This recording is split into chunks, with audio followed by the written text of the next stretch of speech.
a lot of Southeast Asian music genres is seen as trashy, as cheap, which is why it's definitely not played in the club.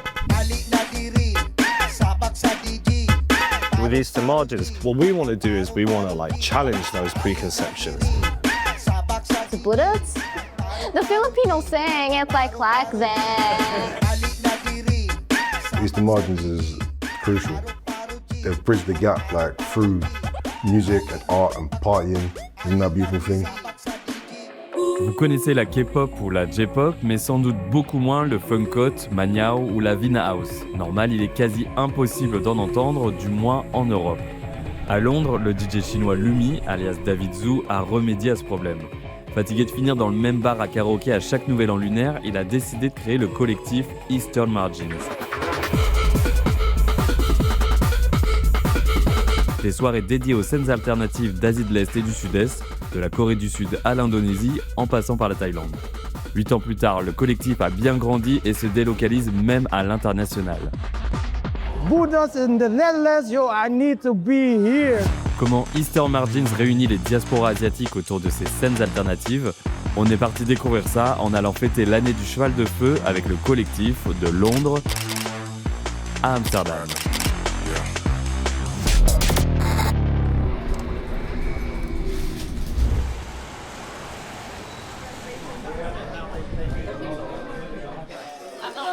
Hi guys! Hey, how you doing? It's so good to see you. Yeah. I'm David, founder of Eastern Margins.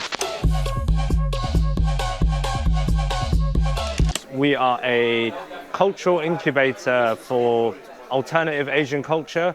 So we do release records, manage artists, do events, and tonight we're basically here just outside of the Barbican, celebrating Lunar New Year with the whole family of Eastern Margins. And yeah, we've got a show tonight. We've got Oscar here, we've got May, we've got Nick, we've got Jambo, who's going to be performing tonight. So we're creating Eastern Margins in a shitty dive bar with one working speaker and our laptops. Proud to say, a lot of the artists that we've worked with for that show still are the artists that we're working with to this day. Oh, good.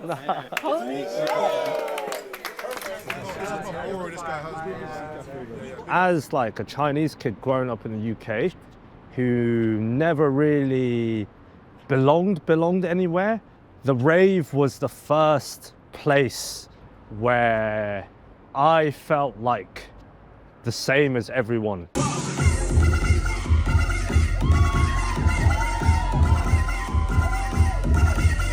We wanted to take that energy, so that's the two combination of the words, Eastern and margins.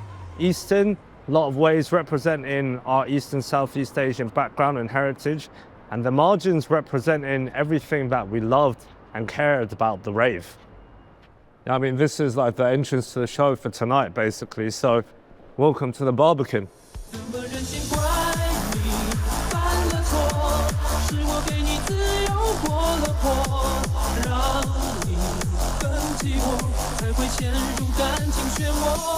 Eastern Margins is a part of the revolution. We're trying to give East Asians a little bit of a sleigh. This kind of the first space where there's sort of visibility for East and Southeast Asian.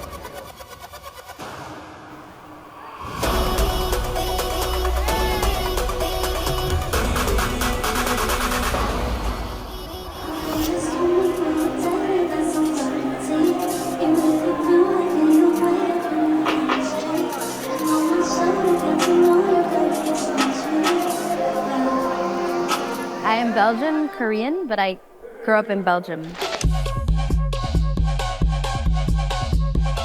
To be honest, only when I moved to London, people started asking me this question, or where are you from? I don't know, I feel like I only started becoming aware of the fact that I am Asian in my music since I moved to London, which I think is so cool, because where I grew up, there isn't this thing of community, especially not around Asian or Asian diaspora people making music.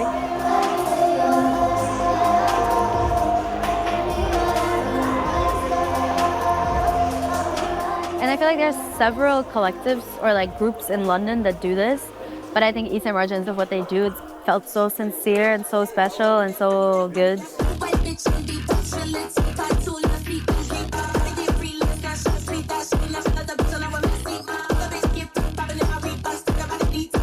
For Eastern margins and for myself, it's important not to fall into the trap of talking so much about stereotypes and cliches that you end up reproducing them. We should always be looking for new stories to tell. We should be looking for new angles to uncover and to create new things as well.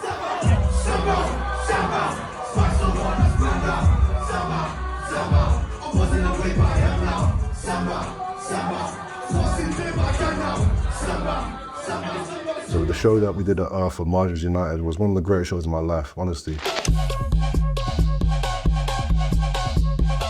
It felt culturally meaningful. It felt like something special, and looking out and seeing not only 1,500 people, but all people that kind of look like you, going crazy to the music. That's something that you can't even expect.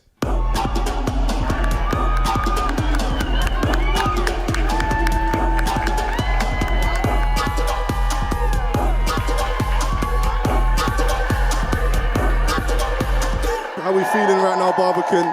So my name's Jambo. I'm too excited right now to perform. The Barbican, we're gonna give them some shit they ain't really heard of the Barbican before. At your family house, you my foul, let's go, let's bounce. I'm gone, let's bounce. I'm gone, let's. So the man don't play, don't calm down. The dance floor looking for one gal. They party every night, so I'm run down. That's till the day break out from the sundown. These scumbags said they got funds now. But they run with them youngers, calm down. Put the dirt, I had to make it out somehow. Saying that I'm halfway there, but I can't sound. I'm off for the flesh. Well, it don't mean jack, they just want Henny, let's build this gap. I came from the flats, told that girl I don't want no back. Still I love that back, still I got physical power on tap. She spent that night, didn't take no nap, I had to make that. I didn't need no map, everywhere I go I see cameras flash. My early projects were born out of kind of a period of my life when I was developing as an artist, and I guess grime was always the first port of call. So I was always intent on kind of mixing grime and more local South London sounds with some other UK sounds like jazz, classical, even electronic. Push it from the start, ignition, broke with the car from the cleanest kitchen. Every day a star was born, another day that another scar been spawned. We came up at the hardest point, only made it this far with the calmest voice. No, this ain't karma's choice, if I had it my way, then I'm thinking, wishing. Push it for the start. And my perspective has been, I guess, not always well documented. My family are, refugees from the Vietnam War. I was born in South London, raised there my whole life, and we had our own community, our own culture. But the stamp say they hate me, never seen with the dream, put the team on ice. Why they want separate lines, it's fine, but now I'm not treading on lines. Where I'm from, we're not getting two tries, the first in line, and only that time. And I can't resurrect like Mike if I die, but no, we don't talk about dying. My sister's in that video, my mother's in that video, all my friends, people I grew up with, old friends, new friends. It was just my community, the world I live in, and it continues to be that. So to me, it's just a reflection of life. People think I've made such an artistic statement by just putting the people around me in front of the camera. I think nowadays, we're really keen to stress that representation is not an end in and of itself. We start looking at our own cultural and musical roots, and I think that extends into looking at places and looking at scenes that didn't get the recognition that they might have deserved. I'm talking about genres like budots from the Philippines. I'm talking about funkot from Indonesia. I'm talking about Thai Kur from Taiwan. I wasn't born in those scenes. I didn't grow up with those scenes. So even for me, I'm always going to be an outsider. And I think that's a responsibility for us as a platform and for us as a space to treat those genres and those cultures with a healthy amount of respect. Give you an example, right? DJ Love is the originator and one of the pioneers of budots.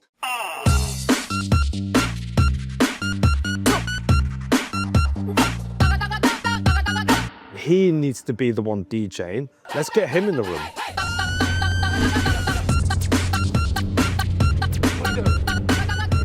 Hi, DJ Love. Yeah, hi. So nice to meet you.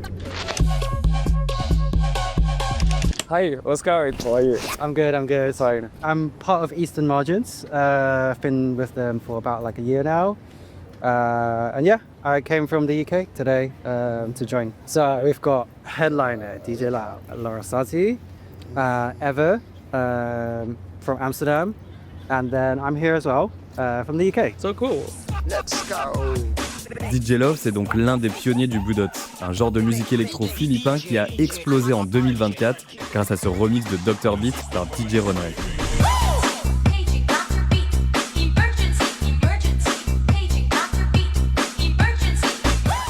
DJ Love, de son côté, a commencé à produire ses premiers morceaux dès le début des années 2000 sur Fruity Loops, depuis son café internet dans un quartier défavorisé de Davao au sud du pays. Pour créer ses sons, Sherwin Tuna, son vrai nom, enregistre au magnétophone les klaxons de bus de sa ville,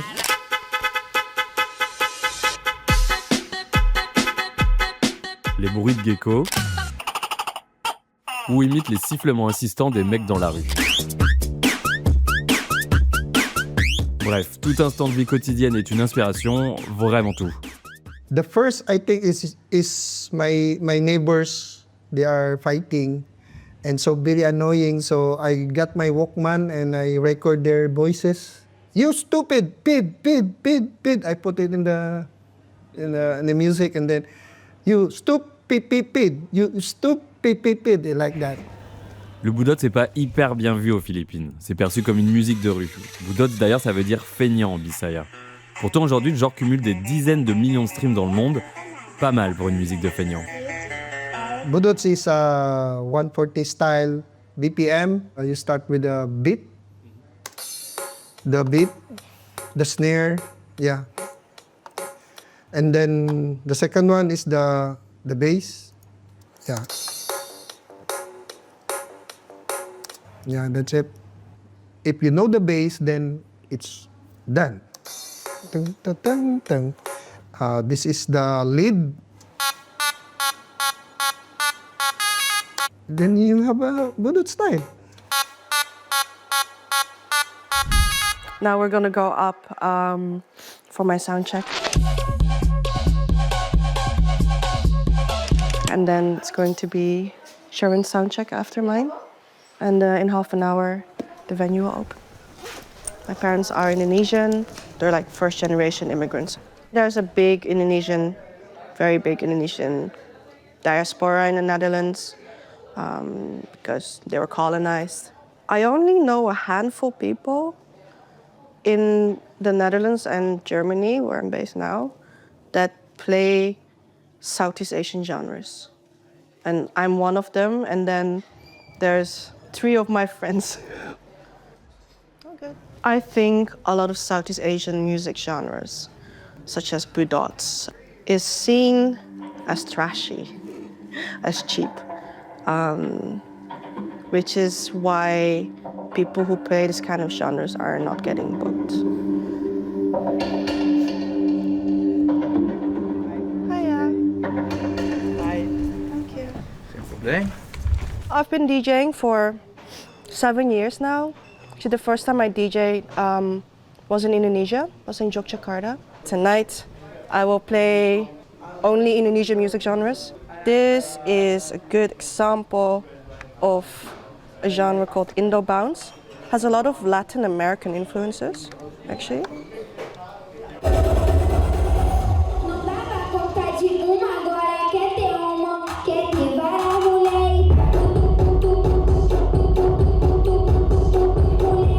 It's a mix of this Indonesian genre that's already older called the Jungle Dutch. Jungle Dutch is an Indonesian genre that takes a lot of inspiration from breakbeat, for example, from like European genres. Indonesians love really fast music. There's this other genre called funkot. Yeah, funkot comes from funky kota. And it's the kind of music that you'd really hear in like the public space in Indonesia. So that's like the angkot equivalent of like buses in Indonesia.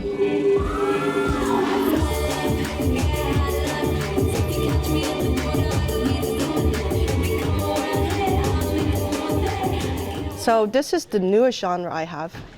It's a mix between this Indonesian genre dangdut, which has been there since the 60s, the 50s. Recently, that's also been kind of getting into the attention of like a lot of Gen Z producers, and they are mixing it with hyperpop.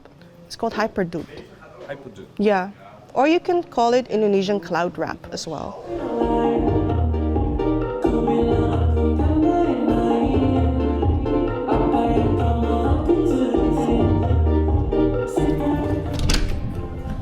I'm really happy to see that there's these underground artists from East Asia and Asia. They're starting to get recognized more in the Western world. They're starting to get more mainstream on Boiler Room, etc. And it's starting to grow.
This is the first time I actually heard about a Filipino DJ that came to the Netherlands. And he showed me the dances, and we've been doing the dance.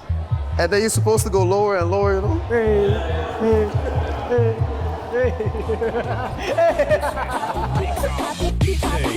Les moves que son pote lui a appris et qu'il maîtrise hyper bien, c'est DJ Love qui les a inventés.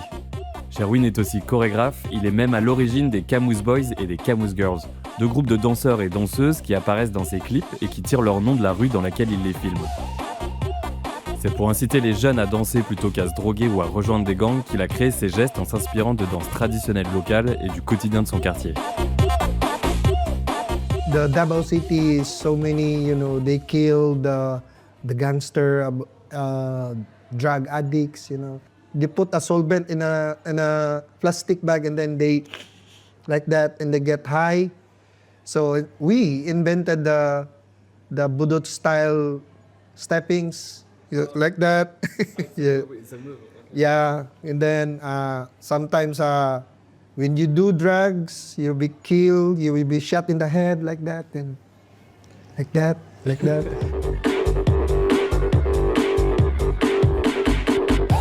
I slogan it with the team, yes to dance, no to drugs. That's my mission about the budots.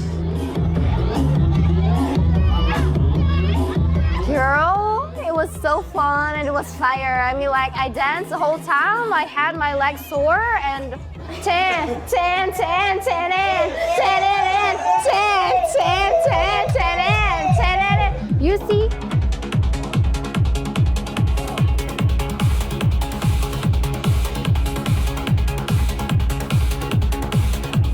My parents are both from Hong Kong, but I didn't grow up there. I actually grew up here in the Netherlands. I do remember car journeys. We would just have music on, you know, CDs. And this was just one of those songs that I remember really latching onto.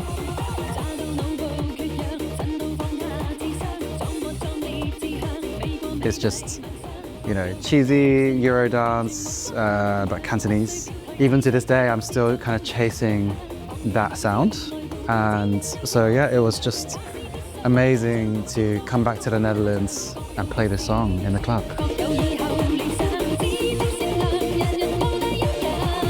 The genres that I love playing are hyperpop, J-core, which is like Japanese hardcore, techno, and trance.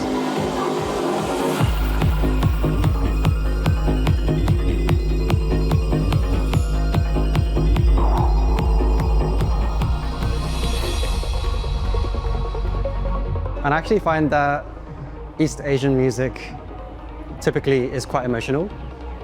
So in that sense, I feel like that's part of my heritage in a way, you know, like that kind of connection to the emotional aspect of music.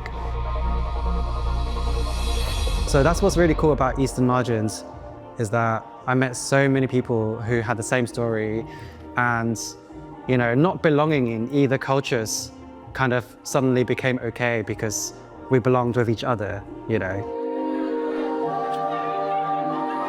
We've had 30 years of techno. I think it's time to move on, to be honest. Si vous aussi vous pensez qu'il est temps de passer à autre chose, dites-nous en commentaire où vous aimeriez qu'on emmène notre caméra. Et en attendant, abonnez-vous à la chaîne de Arte Tracks.